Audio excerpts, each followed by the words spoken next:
الحمدللہ رب العالمین والصلاة والسلام علی رسولہ الکریم اما بعد فاعوذ باللہ من الشیطان الرجیم بسم اللہ الرحمن الرحیم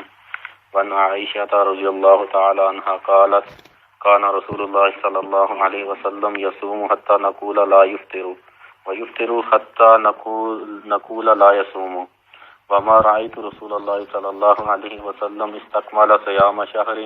قط الا رمضان وما رأيته في شهر اکثر منه صياما في شعبان متفق علیہ واللفظ لمسلم۔ آج کے درس کے اندر جو ہے دو چیزیں بیان ہوں گی، ایک تو شعبان کے روزوں کی فضیلت اور دوسرا جو ہے ایام بیز کے روزوں کی فضیلت۔ تو شعبان کے روزوں کے متعلقہ سیدنا عائشہ صدیقہ رضی اللہ تعالی عنہا بیان کرتی ہیں کہ رسول اللہ صلی اللہ علیہ وسلم روزہ رکھتے تو ہم کہتے کہ آپ روزہ چھوڑیں گے نہیں، یعنی کہ رکھتے رہتے متواتر کہ ہم کہتے کہ آپ نہیں روزہ چھوڑیں گے آپ، اور کبھی آپ چھوڑتے روزہ تو ہم کہتے کہ اتنے روزے مسلسل چھوڑ دیتے، ہم کہتے کہ آپ روزہ آپ نہیں رکھیں گے۔ تو کہتی ہیں کہ رسول اللہ صلی اللہ علیہ وسلم کو ہم نے نہیں دیکھا کہ آپ نے جو ہے مکمل کسی مہینے کے روزے رکھے ہوں سوائے رمضان کے، اور نہیں میں نے آپ صلی اللہ علیہ وسلم کو دیکھا کہ آپ نے جو ہے کسی مہینے میں روزے رکھے ہوں شعبان سے زیادہ ہے، یعنی کہ شعبان سے زیادہ کسی مہینے میں زیادہ روزے رکھے میں نے نبی صلی اللہ علیہ وسلم کو نہیں دیکھا۔ یہ بخاری اور مسلم کی روایت ہے اور الفاظ جو ہیں یہ صحیح مسلم کے ہیں۔ تو اس حدیث کے اندر ایک چیز تو یہ بیان ہوئی کہ اللہ کے نبی صلی اللہ علیہ وسلم جو ہے بعض اوقات روزہ رکھتے رہتے کہ آپ چھوڑتے نہیں تھے، کہ گمان ہوتا کہ آپ جو ہے روزہ آپ چھوڑیں گے نہیں، اور اسی طرح آپ کبھی چھوڑ دیتے روزہ تو گمان کرنے والا گمان کرتا کہ اب تو آپ روزہ جو ہے رکھیں گے نہیں۔ تو یہ اللہ کے نبی صلی اللہ علیہ وسلم کا ایک معمول تھا کہ بعض اوقات روزہ رکھنے کی ضرورت ہوتی تو آپ روزہ رکھتے، اور بعض اوقات آپ صلی اللہ علیہ وسلم کو کسی اور مصروفیات میں کسی اور چیز میں مشغول ہوتے تو آپ روزہ چھوڑ دیتے، اور مسلسل اتنے روزے چھوڑتے کہ صحابہ سمجھتے کہ آپ لمبا عرصہ ہو گیا روزے چھوڑے ہوئے ہیں، روزہ نہیں رکھیں گے آپ۔ تو یہ تھا کہ اللہ کے نبی صلی اللہ علیہ وسلم جو تھے وہ اپنی رعایا کی مصروفیات اور مشغولیات کے ساتھ جو ہے عبادات کیا کرتے تھے، یعنی کہ روزہ چھوڑ دیتے تھے۔ بس اوقات یہی معاملہ ہوتا تھا کہ اپنی رعایا کی وجہ سے چھوڑ دیتے تھے اللہ کے نبی صلی اللہ علیہ وسلم۔ اور اسی طرح آپ جو تھے شعبان کے روزے میں زیادہ روزے رکھا کرتے تھے، شعبان کے روزے میں زیادہ روزے رکھتے تھے اللہ کے نبی صلی اللہ علیہ وسلم۔ تو یہ جو ہے رمضان سے پہلے مہینہ شعبان ہوتا ہے، تو اس کے اندر اللہ کے نبی صلی اللہ علیہ وسلم جو ہے نفلی روزے رکھا کرتے تھے۔ جس طرح جو ہے دیکھیں رمضان کا مہینہ جو ہے اس سے پہلے شعبان کے مہینے میں بھی اللہ کے نبی صلی اللہ علیہ وسلم زیادہ روزے رکھتے تھے، اور رمضان کے بعد جو ہے شوال کے 6 روزے نفلی وہ رکھا کرتے تھے۔ تو یہ ہے اللہ کے نبی صلی اللہ علیہ وسلم جس طرح باقی فرضی عبادات کے ساتھ نفلی عبادات کو ملایا کرتے تھے، مثلا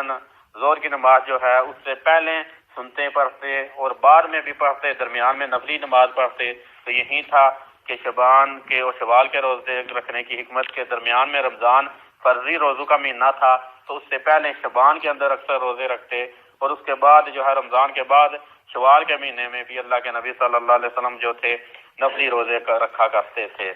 لیکن آپ صلی اللہ علیہ وسلم نے سیدہ عائشہ صدیقہ رضی اللہ تعالیٰ عنہا فرماتی ہیں کہ آپ صلی اللہ علیہ وسلم نے کبھی بھی جو ہے رمضان کے علاوہ کسی پورے مہینے کے روزے نہیں رکھے، حتیٰ کہ اللہ کے نبی صلی اللہ علیہ وسلم نے فرمایا کہ افضل الصیام بعد رمضان شہر اللہ المحرم وافضل الصلاۃ بعد الفریضۃ صلاۃ اللیل۔ آپ صلی اللہ علیہ وسلم نے فرمایا، صحیح مسلم کی روایت ہے کہ رمضان کے بعد محرم کے افضل روزے ہیں، اور فرضی نماز کے بعد رات کی تہجد کی نماز افضل ہے، صحیح مسلم کی روایت ہے۔ لیکن یہ محرم کے روزے افضل ہونے کے باوجود آپ نے مکمل محرم بھی روزے نہیں رکھے، کیونکہ کسی مہینے کے آپ مکمل روزے نہیں رکھا کرتے تھے سوائے رمضان کے۔ رمضان پورا مہینہ رکھتے، باقی مہینوں میں آپ جو ہے اکثر روزے رکھتے فضیلت والے مہینوں میں، لیکن مکمل نہیں رکھا کرتے تھے کسی بھی مہینے کے رمضان کے علاوہ۔ تو شعبان کے اندر بھی اکثر روزے رکھنا جو ہے یہ افضل ہے، اور ہاں یہ ہے کہ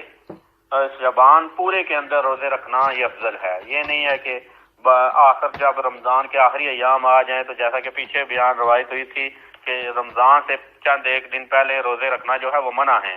یہ نہیں ہے کہ چند ایک دن روزہ آدمی رکھنا شروع کر دے اور کہے کہ شعبان کے روزے افضل ہیں، بلکہ پورے شعبان کے افضل ہیں. پورے شعبان کے اللہ کے نبی صلی اللہ علیہ وسلم کی سنت ہے کہ اکثر روزے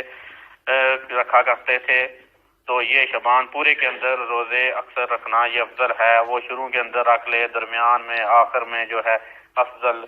یہ ہے کہ رمضان کے اندر اکثر روزے رکھے جائیں. اگلی روایت جو ہے ایام بیز کے روزوں کے متعلقہ سیدنا ابو ذر رضی اللہ تعالیٰ عنہ فرماتے ہیں کہ نبی صلی اللہ علیہ وسلم نے ہمیں حکم دیا کہ ہم جو ہے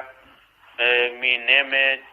3 دن کے روزے رکھیں، اور وہ 3 دن فرمایا کہ 13ویں، 14ویں اور 15ویں کا دن ہے، یعنی کہ چاند کے جو 13ویں کا ہے اور 14ویں اور 15ویں کا روزہ ہے. اس کے متعلقہ اللہ کے نبی صلی اللہ علیہ وسلم نے سیدنا ابو ذر رضی اللہ تعالیٰ عنہ کہتے ہیں کہ ہمیں حکم دیا. یہ روایت جو ہے سنن نسائی ترمذی کے اندر موجود ہے اور امام ابن حبان نے اس کو صحیح قرار دیا ہے. تو اس روایت کے اندر جو ہے نفلی روزے جو ہیں کسی مہینے میں 3 روزے نفلی رکھنے کی فضیلت بیان ہوئی ہے کہ اللہ کے نبی صلی اللہ علیہ وسلم کا حکم ہے کہ 3 مہینے کے اندر جو ہے 3 روزے رکھے جائیں. یہ 3 روزے جو ہیں بعض روایات کے اندر مطلق بھی آئے ہیں، جیسا کہ سیدنا ابو ہریرہ رضی اللہ تعالیٰ عنہ بیان کرتے ہیں کہ اللہ کے نبی صلی اللہ علیہ وسلم نے مجھے 3 باتوں کی وصیت کی. ایک اس بات کی وصیت کی کہ تو مرنے سے پہلے فرمایا کہ ان 3 چیزوں کو نہ چھوڑنا، کہ مہینے میں 3 دن کے روزے رکھنا، اور اسی طرح نماز چاشت کو پڑھنا، اور اسی طرح سونے سے پہلے وتر کو پڑھنا. فرماتے ہیں کہ یہ اللہ کے نبی صلی اللہ علیہ وسلم نے مجھے وصیت کی. تو یہ مطلق وصیت کی تھی کہ 3 جو روزے ہیں کہ مہینے میں رکھنا، یہ مطلق وصیت تھی. اسی طرح سیدنا عائشہ صدیقہ رضی اللہ تعالی عنہا سے ایک راویہ ہیں معاذہ العدویہ، وہ کہتی ہیں کہ میں نے سوال کیا حضرت عائشہ صدیقہ رضی اللہ تعالی عنہا سے کہ کیا نبی صلی اللہ علیہ وسلم جو تھے کسی مہینے، اللہ کے نبی صلی اللہ علیہ وسلم جو تھے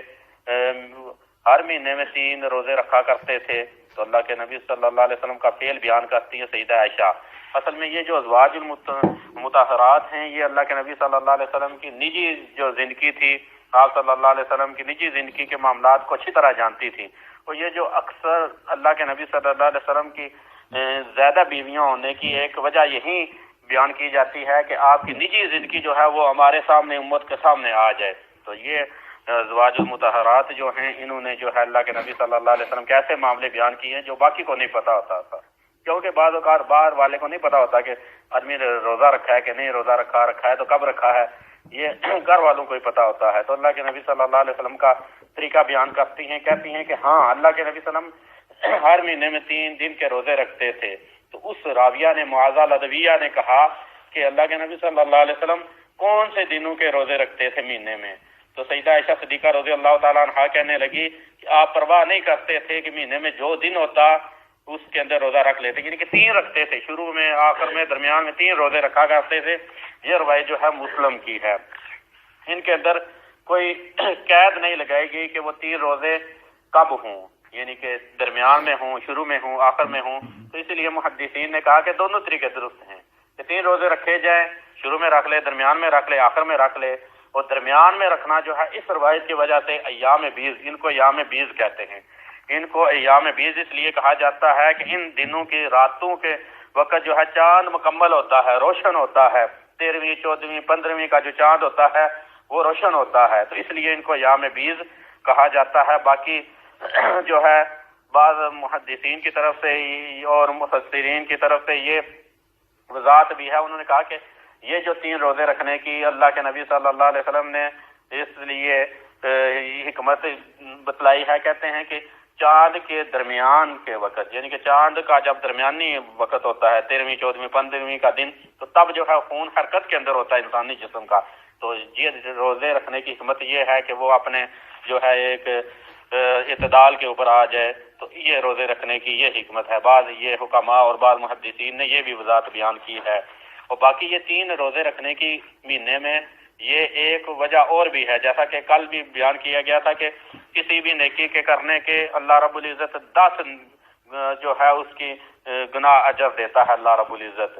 تو اللہ کے نبی صلی اللہ علیہ وسلم بلکہ قرآن کے اندر بھی آتا ہے کہ اگر تم من جاء بالحسنۃ فلہ عشر مثل امثالها اللہ رب العزت فرماتے ہیں من جاء بالحسنۃ فلہ عشر بامثالها کہ جو کوئی ایک نیکی لائے گا کہتے ہیں کہ اس کے لیے جو ہے اس ایک نیکی کے بدلے 10 گناہ ہے. تو یہ ہے کہ جب ایک آدمی 3 روزے رکھے گا تو 10 گناہ، تو مطلب یہ ہے کہ 10 گناہ 3 روزوں کا 30 دن بن گئے. تو جس نے مہینے کے اندر 3 روزے رکھے تو گویا کہ اس کو 30 دن پورے مہینہ روزے رکھنے کا اجر مل گیا. اسی طرح جب اگلے مہینے کے اندر 3 دن رکھے گا تو اس مہینے کے بھی 30 دن روزے رکھنے کا اجر مل گیا. تو گویا کہ پورا زمانہ جو ہے پورا سال وہ روزے کے اندر ہی رہا. تو یہ ہے اس کی حکمت، اور یہ اللہ کے نبی صلی اللہ علیہ وسلم نے اس کی فضیلت بیان کی ہے، اور جیسا کہ بعض حکماء اور محدثین کی طرف سے حکمت بھی بیان کی گئی ہے ایام بیض کے روزوں کی. تو باقی جو ہے کل کے درس کے اندر جو ہے